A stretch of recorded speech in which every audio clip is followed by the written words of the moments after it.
Olá, seguidores. Nesse vídeo eu vou trazer as últimas repercussões sobre CACR11, que é o Thiago PS, seu canal Fique Esperto. E aqui na capa vocês estão vendo uma sugestão de um de vocês seguidores aqui do canal. Aqui foi o JGR, de seguinte: irmão mais novo do Thor de 11. Coloquei um excelente título aqui para uma capa. E até algum tempo atrás eu cheguei a fazer um vídeo que simila a esse, mas colocando CACR11, copiando o RPR11, o Urcão, por estar se enrolando cobras. No entanto, aqui depois das novas repercussões que a gente teve aqui no fundo da Cartésia, acredito que já não é um problema mediano como o de RPR11 não, tá? Parece um problema bem mais grave, tá? Bem mais grave mesmo.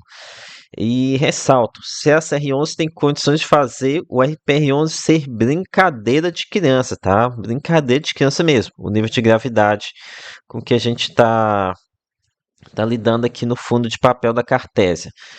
Talvez E a zero aqui, não sei, é cedo para dizer, né? Mas enfim, é que eu lembro que aqui no fundo do Tordesilhas, muita gente que editava, ah não, nesse ponto não cai mais, Thor Jones não vai seguir caindo mais. E o que hoje nós temos é uma desvalorização desde o IPO opa, uma desvalorização de 98%. Então, ó, recordo que muita gente falou: ah, não, agora que eu vou comprar R$ 1 não vai cair mais. Aí depois tem um agrupamento, continuou caindo. Ressalto, não é cedo para dizer se a CR11 vai ser o novo Thor de 11, mas a coisa é realmente muito feia. Pois bem, vamos então aqui para as últimas as atualizações mais recentes, que relacionadas à Assembleia para a não distribuição de rendimento. E por aqui nós tivemos a reprovação. Ah, então, aqui o que eu posso dizer para vocês, antes de entrar no mérito da decisão.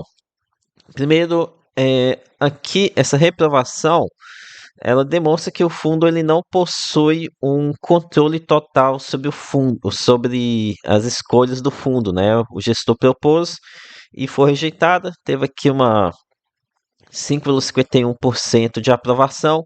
Aqui também eu vi vários investidores que queriam essa distribuição de rendimento. Mas aqui então a gente tem um fato positivo, né? Não tem alguém ancorando aqui o fundo para o gestor poder passar tudo o que ele quiser. Agora aqui entrando sobre o mérito aqui é, nessa recusa à retenção de rendimento do primeiro semestre. Com isso, nós temos a possibilidade agora de distribuição do 1,39 por cota.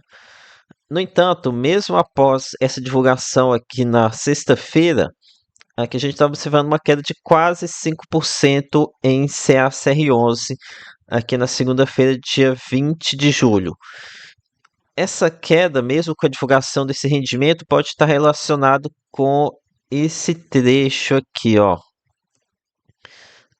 onde ele fala que o administrador, no caso a Apex, a BRL Trust, está aguardando aqui o gestor se movimentar para gerar caixa para fazer esse pagamento. Ou seja, isso aqui deixa bem claro que o fundo não possui nem sequer os recursos para pagar esse rendimento. Aqui, ó, esse trecho. No mais, a administradora informa ainda aos cotistas que aguarda a manifestação do gestor para que seja proporcionada a liquidez necessária ao caixa do fundo para efetivar a distribuição de rendimento nos termos da decisão ora proferida.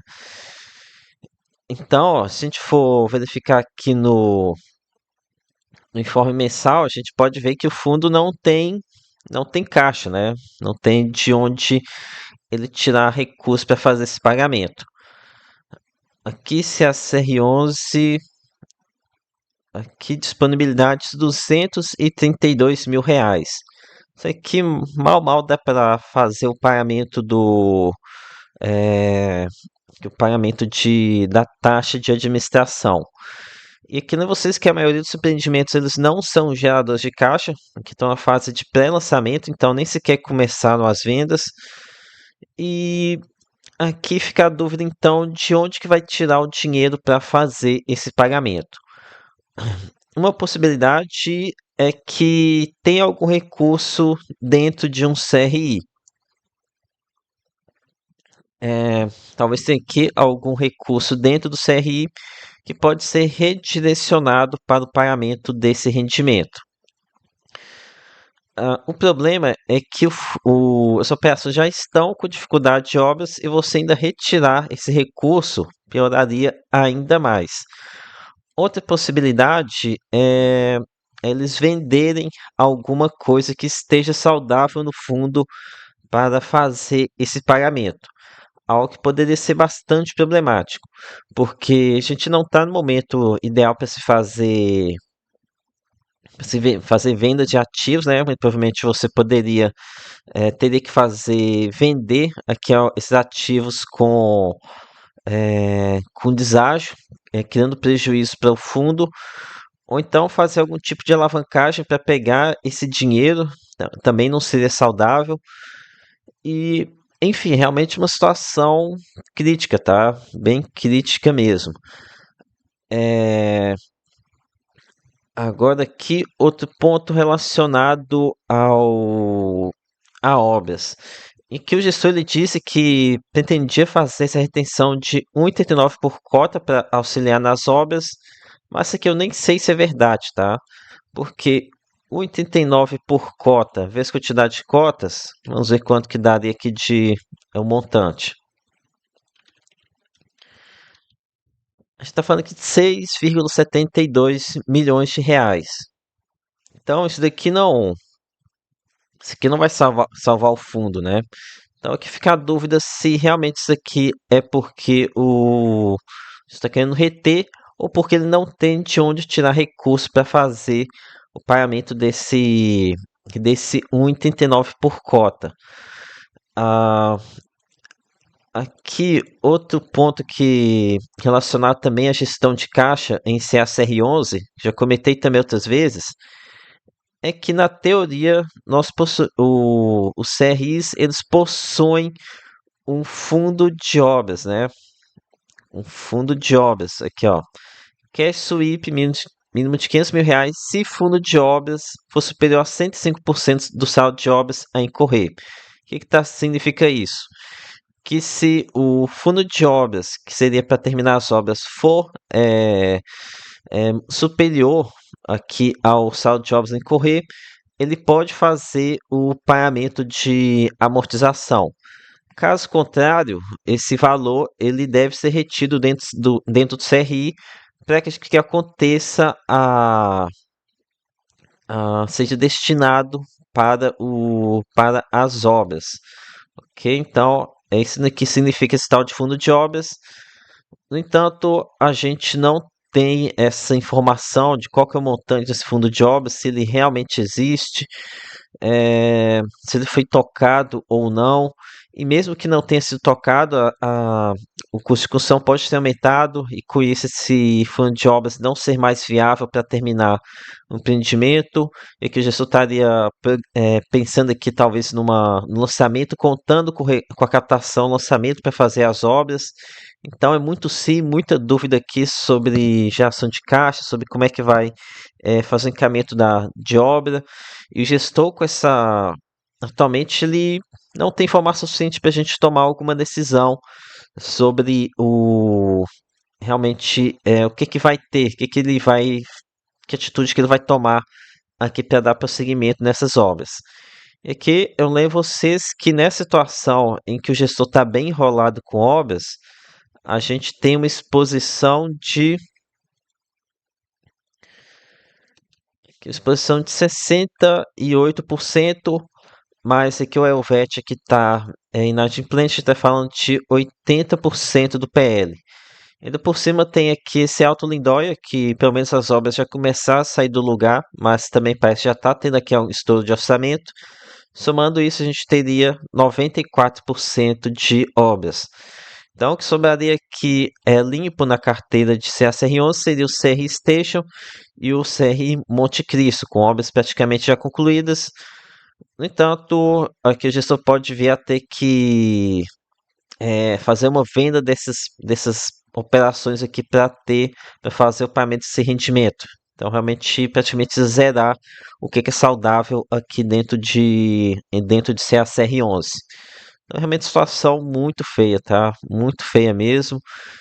E aqui lembrando outros dois pontos fundamentais aqui sobre CACR11. Primeiro, nós tivemos a saída da Cian. Isso aqui é um fato crítico, tá? Crítico, crítico mesmo para o fundo. A Cian será que é responsável pela incorporação e construção dos três principais CRs do fundo, o Viva, o Savoy e o Santander. Aqui o gestor retirou qualquer menção a eles no relatório do mês de maio. Isso aqui, ele fez isso aqui ah, aqueles escondidas, né? Não comentou nada que teve a saída desse incorporador. Outro ponto mais recente foi a renúncia da BRL Trust. Também mais um ponto que pega muito mal. Mais outra instituição que está pulando fora aqui, que viu que a situação não é bela e tá pedindo para sair, né? Então são pontos realmente muito ruins. Além disso, eu tenho contato aqui com corretores, ou seja, vendedores aqui do projeto Viva barra Malfi, e também não comentam nada, pararam de falar, pararam de divulgar esse empreendimento. Outro sinal negativo. Então, realmente a situação aqui não é bela, tá? Muito complicado. Aqui é muito difícil você falar se realmente esse valor aqui, R$ 18, ele já está muito descontado, se já estaria aqui o valor justo. Não tá fácil de definir isso, tá? Talvez que pensar, ah não, esse aqui é pelo menos o valor do terreno. Sei não, tá? Tomar muito cuidado aqui com o CSR11, porque pode ter ainda bastante margem para queda. Inclusive aqui na segunda-feira está renovando a mínima histórica, mas não descarto a possibilidade de seguir caindo ainda mais, tá? Ok, então é isso. Peça seu like, se inscreve no canal. Lembre-se que nada aqui é recomendação de compra ou de venda. Até a próxima.